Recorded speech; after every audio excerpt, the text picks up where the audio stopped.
നമസ്കാരം. അപ്പോൾ നമ്മുടെ മെയ് 1 അഗ്നിമഹാഹോമം കഴിഞ്ഞു, ഗംഭീരമായിട്ട് കഴിഞ്ഞു. ഉപവാസം കഴിച്ചിട്ട് അവിടെ വന്നവരെല്ലാവരും വളരെ ഹാപ്പിയോടുകൂടി സന്തോഷത്തോടു കൂടി മടങ്ങിയെന്നാണ് എനിക്കറിയാൻ പറ്റുന്നത്. കാരണം അത് പ്രതികരണങ്ങളിൽ നിന്ന്, അവിടെ എത്തിയവരുടെ പ്രതികരണങ്ങളിൽ നിന്ന്, എനിക്ക് കിട്ടിയ മെസ്സേജുകളിൽ നിന്ന്, മറ്റുള്ളവർക്ക് കിട്ടിയ മെസ്സേജുകളിൽ നിന്നൊക്കെ മനസ്സിലാക്കാൻ പറ്റുന്ന എല്ലാവരും ഹാപ്പി ആയിരുന്നു എന്നുള്ളതാണ്. അതൊരു ഭഗവാന്റെ അനുഗ്രഹം, ഫൈനാൻഡറിൻ്റെ അനുഗ്രഹം. കാരണം അദ്ദേഹത്തിൻ്റെ തീരുമാനപ്രകാരം നടത്തണ ഒരു കാര്യങ്ങളാണ് നമ്മളെല്ലാ പ്രാവശ്യം നടത്തുന്നത്.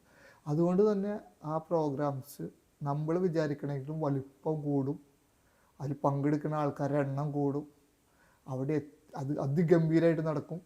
അവിടെ എത്തിയവരൊക്കെ വളരെ ഹാപ്പി ആയിട്ട് കൂടി തിരിച്ചു പോകും. കാരണം അത് അദ്ദേഹത്തിൻ്റെ ഒരു ഡിസൈനാണത്. ആ ഒരു എനർജി വർക്ക് ചെയ്യണമുണ്ടാകും.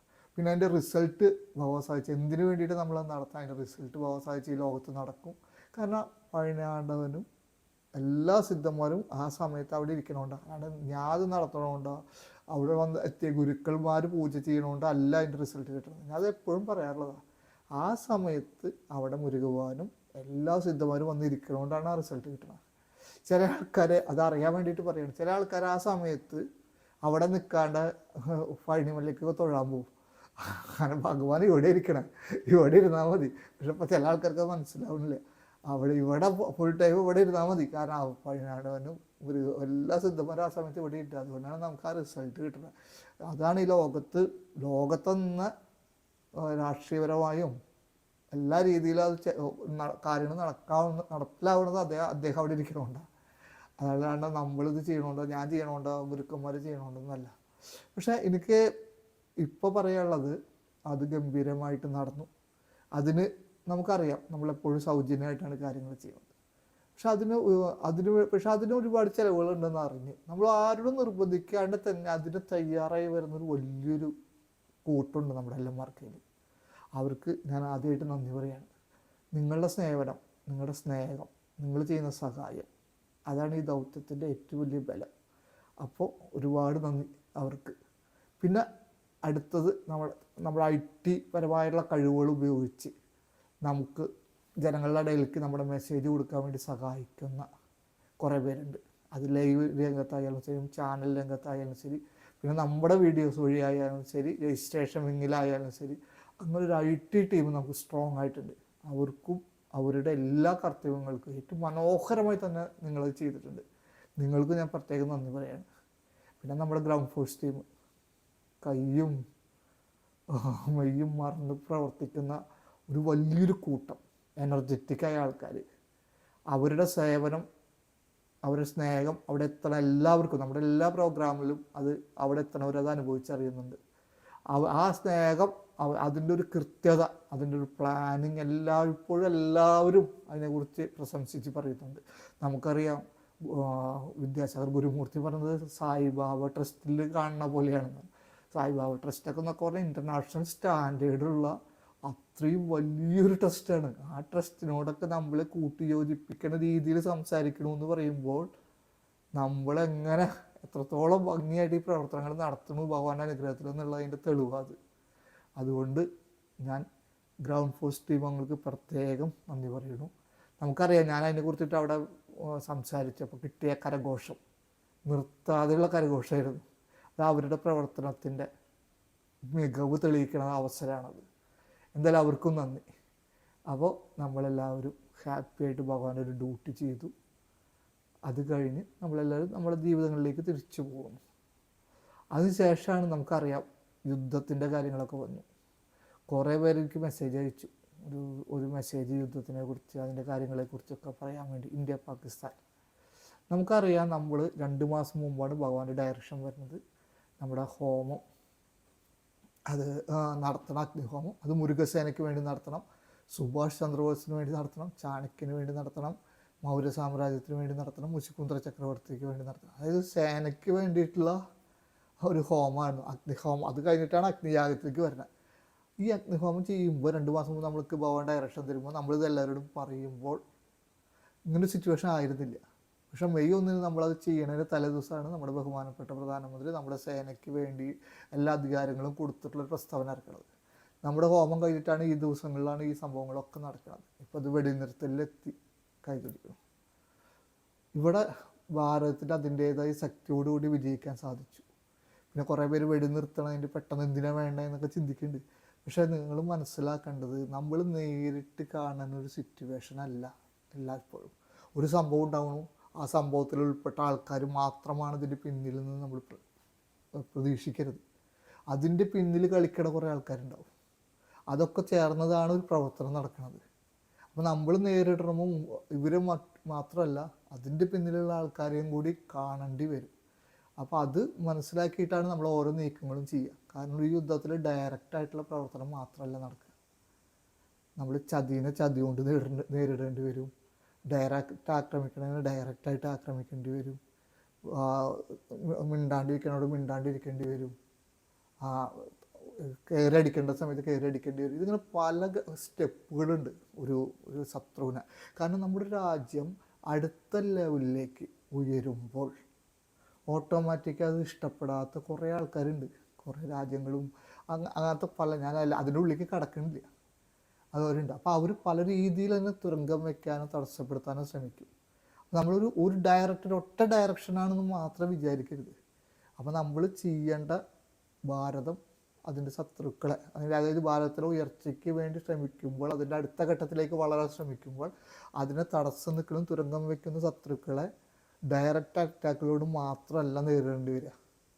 ചതി ചെയ്യണവരെ ചതിയോടുകൂടി നേരിടേണ്ടി വരും. മിണ്ടാണ്ടിരിക്കേണ്ട സമയത്ത് മിണ്ടാണ്ടിരിക്കേണ്ടി വരും. അടിക്കേണ്ട സമയത്ത് അടിക്കേണ്ടി വരും. ഇതെല്ലാം കൂടി ചെയ്യേണ്ടി വരും. അപ്പോൾ നമ്മൾ ഇവിടെ ഇരുന്നു കൊണ്ട് ഡയറക്റ്റായിട്ടുള്ളൊരു കാര്യം മാത്രം ചിന്തിച്ചിട്ട് ഇതിനെ കാണരുത്.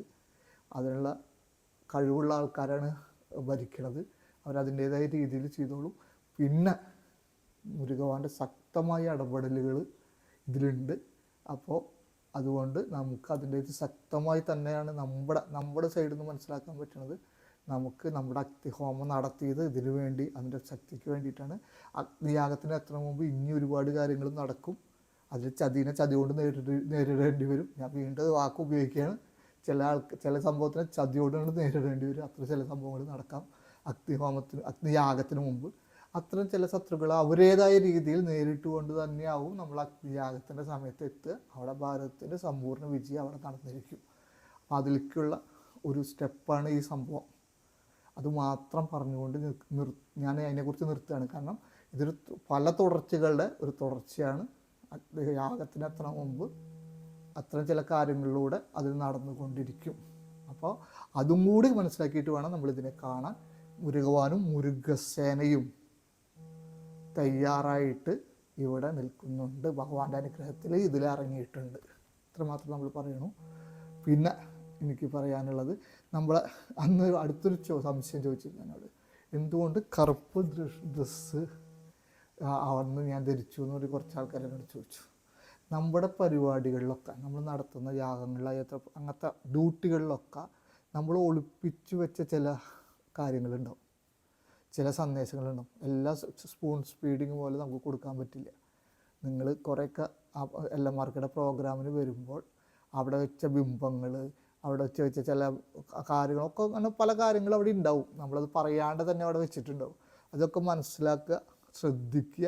അപ്പോൾ നിങ്ങൾക്ക് അതിൻ്റെ ഒരു ഉത്തരം കിട്ടും. കാരണം എല്ലാം നമുക്ക് സ്പൂൺ ഫീഡിങ് നടത്താൻ പറ്റില്ല. നിങ്ങളും വർക്ക് ചെയ്യണം. അപ്പോൾ നിങ്ങളവിടെ വരുമ്പോൾ അത്രയും ഒരു കാര്യങ്ങളോട് ശ്രദ്ധിച്ച് വരിക. നിങ്ങൾക്ക് അതിൻ്റെ ഉത്തരം കിട്ടും. അല്ലാണ്ട് ഞാനിപ്പോൾ തൽക്കാലം അതിനെക്കുറിച്ച് പറയണില്ല. അപ്പോൾ ഒരിക്കൽ കൂടി നന്ദി പറയുന്നു. പിന്നെ ഞാൻ പറഞ്ഞ പോലെ ഇനി കുറേ ദിവസങ്ങളിൽ എൻ്റെ മൗനത്തിലേക്ക് കിടക്കുകയാണ്, തയ്യാറെടുപ്പുകളിലേക്ക് കിടക്കുകയാണ്. ഭഗവാൻ എനിക്ക് നൽകാൻ പോകുന്ന അടുത്ത ഡ്യൂട്ടികൾ അടുത്തൊരു ഘട്ടത്തിലേക്ക് കൊണ്ടുപോകുന്നതായിട്ടൊരു ഫീലിംഗ് ഉണ്ടെന്ന് ഞാൻ പറഞ്ഞിരുന്നു. അപ്പോൾ അതിലേക്ക് കിടക്കാൻ പോവുകയാണ്. അദ്ദേഹത്തിൻ്റെ മെസ്സേജുകൾ സ്വീകരിച്ച് അദ്ദേഹം എന്തിനു വേണ്ടി എന്നെ തയ്യാറാക്കണം, ആ തയ്യാറാവുന്ന കാര്യങ്ങൾ ചെയ്ത് അതിനു വേണ്ടിയുള്ള യാത്രകൾ, അതെന്തെല്ലാം യാത്രകൾ ചെയ്യണം ആ യാത്രകൾ ചെയ്ത് മനസ്സിലാക്കേണ്ട കാര്യങ്ങൾ മനസ്സിലാക്കി, പഠിക്കേണ്ട കാര്യങ്ങൾ പഠിച്ച് ഞാൻ മുന്നോട്ട് പോവാണ്. ഈ ദിവസങ്ങളിലൊക്കെ നിങ്ങൾക്ക് നിങ്ങളുടെ വ്യക്തിപരമായ കാര്യങ്ങൾക്ക് വേണ്ടി, പ്രാർത്ഥനകൾക്ക് വേണ്ടിയിട്ട് എനിക്ക് മെസ്സേജ് ചെയ്യാം. ഉറപ്പായിട്ടും ഞാൻ ഈ ദിവസങ്ങളിലൊക്കെ നിങ്ങൾക്ക് വേണ്ടി പ്രാർത്ഥിക്കും. ഈ സമയത്ത് പ്രാർത്ഥിച്ച ഒരുപാട് ആൾക്കാർ റിസൾട്ട് കിട്ടി പറഞ്ഞ് എനിക്ക് മെസ്സേജ് അയക്കുന്നുണ്ട്. ഒരുപാട് സന്തോഷം, ഭഗവാന്റെ അനുഗ്രഹം. ഇനി ഞാനത് ഈ ദിവസങ്ങളിൽ തുടർന്ന് പോവും. പിന്നെ നമ്മുടെ എല്ലാമാർക്ക് ഇൻ്റർവ്യൂസ് ഒന്നും ഉണ്ടാവില്ല. ഞാൻ കുറച്ചാൾ സൈലൻ്റ് അത് പറഞ്ഞല്ലോ. പക്ഷേ നമ്മുടെ എല്ലാമാർക്ക് ടാക്സ് ഈ ചാനലിലൂടെ നമുക്ക് കുറേ കാര്യങ്ങൾ സംസാരിക്കാം. എനിക്ക് കിട്ടിയ എന്തെങ്കിലും മെസ്സേജ് ഉണ്ടെങ്കിൽ നിങ്ങളെ അറിയിക്കാം. അതേപോലെ നമ്മുടെ സൂം മീറ്റിങ്ങും വെക്കാം. അത് അടുത്ത മാസമൊക്കെ ആയിട്ട് ആദ്യത്തെ സൂം മീറ്റിംഗ് വയ്ക്കാം, അതൊക്കെ സൂം മീറ്റിംഗ് വയ്ക്കാം. ഇത്തരം കാര്യങ്ങളോട് മുന്നോട്ട് പോവാം.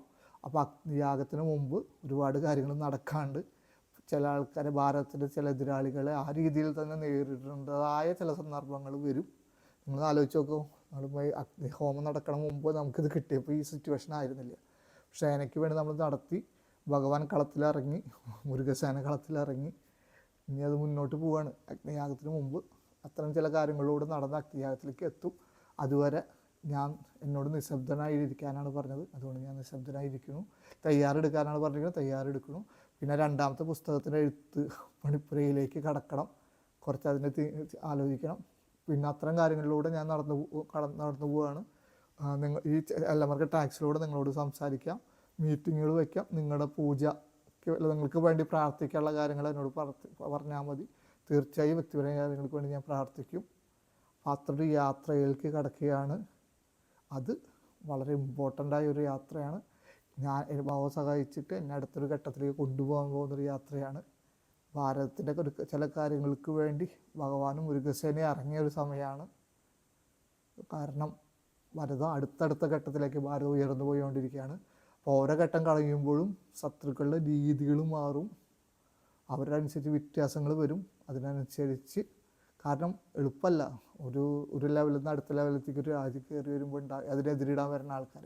ഭഗവാൻ പതിനാണ്ടവൻ ഉണ്ട്, മുരുകവാനുണ്ട്, ധൈര്യമായിട്ട് നിങ്ങൾ ഇരുന്നോളൂ. അദ്ദേഹം എല്ലാത്തിലും ഇടപെട്ടിട്ടുണ്ട്. കാരണം ഇത് അദ്ദേഹത്തിൻ്റെ യുഗമാണ്. അദ്ദേഹം അതിൻ്റേതായ ശക്തിയോടുകൂടി തന്നെ അദ്ദേഹത്തിൻ്റെ സേനയെ ഇറക്കിയിട്ടുണ്ട്. നമുക്ക് തന്നെയാണ് വിജയം, ഭഗവാൻ സഹായിച്ച്. കാരണം ഇത് ഭാരതത്തിൻ്റെ കാലഘട്ടമാണ്, മുരുകയുഗമാണ്. നമ്മൾ ഭഗവാന്റെ ഡ്യൂട്ടികൾ ചെയ്ത് നമുക്ക് ഒരുമിച്ച് മുന്നോട്ട് പോകാം. എല്ലാവർക്കും മുരുകൻ്റെ അനുഗ്രഹം കിട്ടട്ടെ, ഭഗവാൻ അനുഗ്രഹിക്കട്ടെ. എപ്പോഴും നിങ്ങളുടെ ഒപ്പമുണ്ട്. നിങ്ങളുടെ സ്നേഹം എനിക്ക് ആവശ്യമുണ്ട്. എൻ്റെ പ്രാർത്ഥന നിങ്ങൾക്ക് എപ്പോഴും ഉണ്ട്. നമുക്ക് ഒരുമിച്ച് ഭഗവാന്റെ ഡ്യൂട്ടി ചെയ്യാം. എല്ലാവർക്കും നമസ്കാരം. ഓം ശരവണഭവായ നമഃ. ജയ് പഴനിയാണ്ടവ, ജയ് ഭാരത്.